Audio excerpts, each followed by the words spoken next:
Today on our world crossover, we head to India because the country is battling a devastating second wave of the virus. Hospitals and crematoriums are overwhelmed by the daily number of people dying from the virus. There are also reports of widespread shortages of oxygen and medicines. The rising number of cases and deaths are attributed to a new variant of the virus. Let's go live on Zoom and speak with Shweta Narayanan Vignesh. She is consultant psychologist and kids yoga teacher in Tamil Nadu, India. Shweta, first of all, tell us, what is the situation in India today?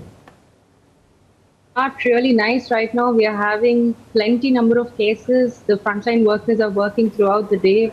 And it's really sad when you come to know that a loved one has passed away and has succumbed due to, they don't have enough medication, they don't have enough oxygen.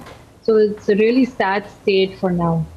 Now, I'm looking at the figures as at 14th April, and as at then, the 7-day moving average had come to 340,000. Yes, so we are reporting close to 3.5 lakhs case a day, which is not a small number. So we are having a very large number on a daily basis, and the number of deaths are more than 3,000 a day. So this is not a good number to look at. It's really dreadful right now to see these numbers. What do you think occasioned the second wave really? Was it laxity on the side of the people? Was it lack of enforcement on the side of government? I think it is both. So from February, the government started opening up their doors for international people. And also all the flights were running back to normal. So everything was back to normal. So we thought, COVID has gone. Everybody had come to the state wherein we thought COVID is over. But from March first week, we started having sudden surge of cases. And the second wave hit us really bad by mid-March. Now, I want to know what your personal experience is of this. You teach kids yoga, and also you are a psychologist. I know that when it comes to the second case, the mental health of people have been battered as a result of COVID-19. How has it been in India? I'm sorry.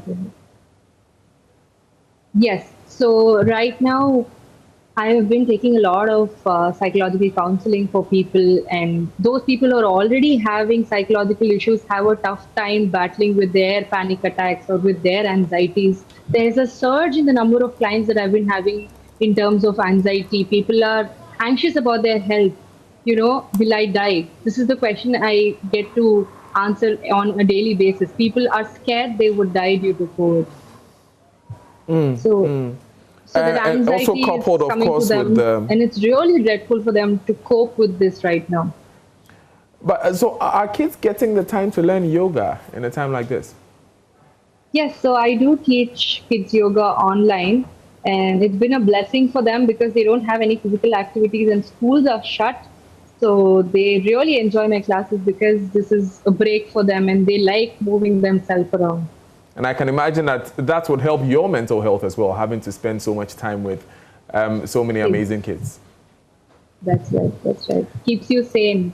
Now, let's talk about the vaccine situation currently. The last headline I read was that you're expecting some 60 million doses from the United States. Earlier, we were also hearing that you may have to cut back on exports from especially the AstraZeneca vaccines being made in the Serum Institutes. How are we dealing with the vaccination situation in India? Yeah, so right now, so I got the numbers from a news channel as well. So we have vaccinated close to 14 crore people, but that's not even 10% of the population we have right now. And they have been vaccinating people in this year who are 45 and above. So those people who are 45 and above or had a comorbidity have been vaccinated. From May 1st onward, we would be vaccinating people who are 18 and above.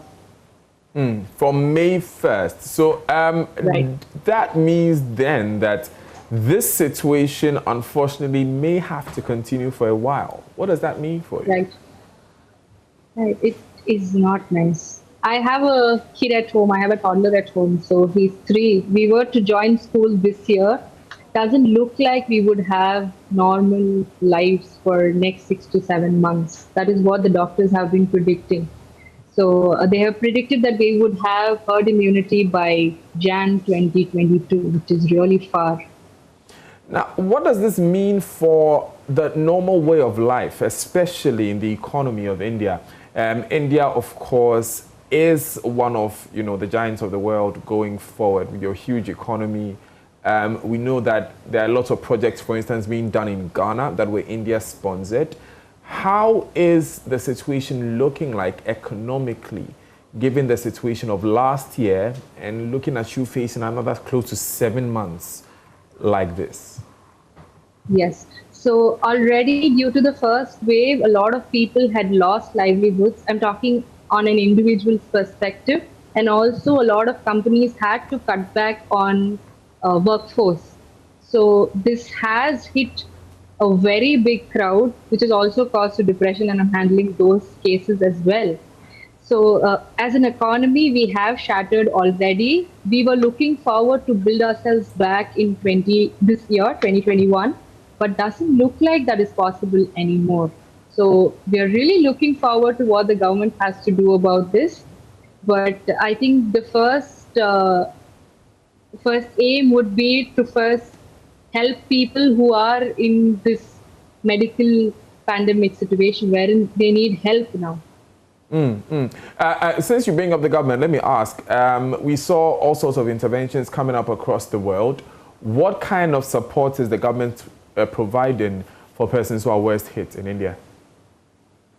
So we have quite a few beds that the governments have put up for people in hospitals, and they are also having other triad centers. So government schools and colleges have been converted into triad centers. But then the number of cases are way beyond the beds that we already have. So the government is also in a very tough situation right now. So they are not being able to really help us out, but they are trying their best. But we are still in crisis. Do you think that this could affect the chances of the government itself, and I mean the political party in power, considering how the COVID situation has affected a number of government's chances when it comes to elections? Yes, it is affecting them a lot, and we just had elections over here. So May first week is when we are getting the results. We are really waiting for the next government or this government. Whatever happens, we're waiting for May first week to see what happens next. Does it look like this government will be retained from what you've seen in the news, from the sentiment you're picking on the ground? I have no idea. Understand that. How about the health facilities and the crematoriums? You understand that you're overwhelmed totally on that front. Yes, so I have been reading a lot of news wherein they're saying they don't have enough space in the crematoriums. And obviously hospital and healthcare, I know because I have a lot of friends in the healthcare system working right now. So hospitals are filling to the brim. And my heart goes out to all the frontline workers who have been working, let it be police or the army or the defense or the medical professionals. They've been working round the clock, but the number of cases doesn't seem to come down. So the government has been reinforcing lockdowns in different phases. So a few cities who had uncontrollable numbers are going through full lockdowns, and a few cities have lockdown for half a day. And the other half they work, and first half they don't work. It's like that. They are enforcing lockdowns in different phases in different cities. Yeah, and I'm looking at the numbers quickly again, and I'm looking at an interesting spread. For instance, Maharashtra has the highest number of cases from what I'm seeing, with 4.4 million cases. Yes. Delhi, which is the capital, I think is 1, 2, 3, 4, 5, 6. Yes, It's 6th here after where you live, which is Tamil Nadu. Why do you see that sort of spread? I'm asking because here in Ghana, the capital, Accra, which has our international airport, has the highest number of cases, and then it cascades downwards as we move further away from the capital. How is it that we are seeing such a huge concentration at Maharashtra, and the capital itself is only 6th when it comes to a number of cases? Why do you think that is the case? I feel in the previous this lockdown or previous year, Delhi was the worst hit. I think the government was more prepared in Delhi. And also, Mumbai is one of the major cities here, the first tier city here. So they also have a lot of incoming international flights in Mumbai. So they were not very prepared for Mumbai, but they knew Delhi required much more medical facilities because we saw a very bad time in the previous year. So I think they were prepared for Delhi, but they weren't prepared enough for Mumbai. Wow. All the best, Shweta, and stay safe out there. Thank you. Shweta Narayanan Vignesh, she is consultant and psychologist. She's a kids yoga teacher in Tamil Nadu, India.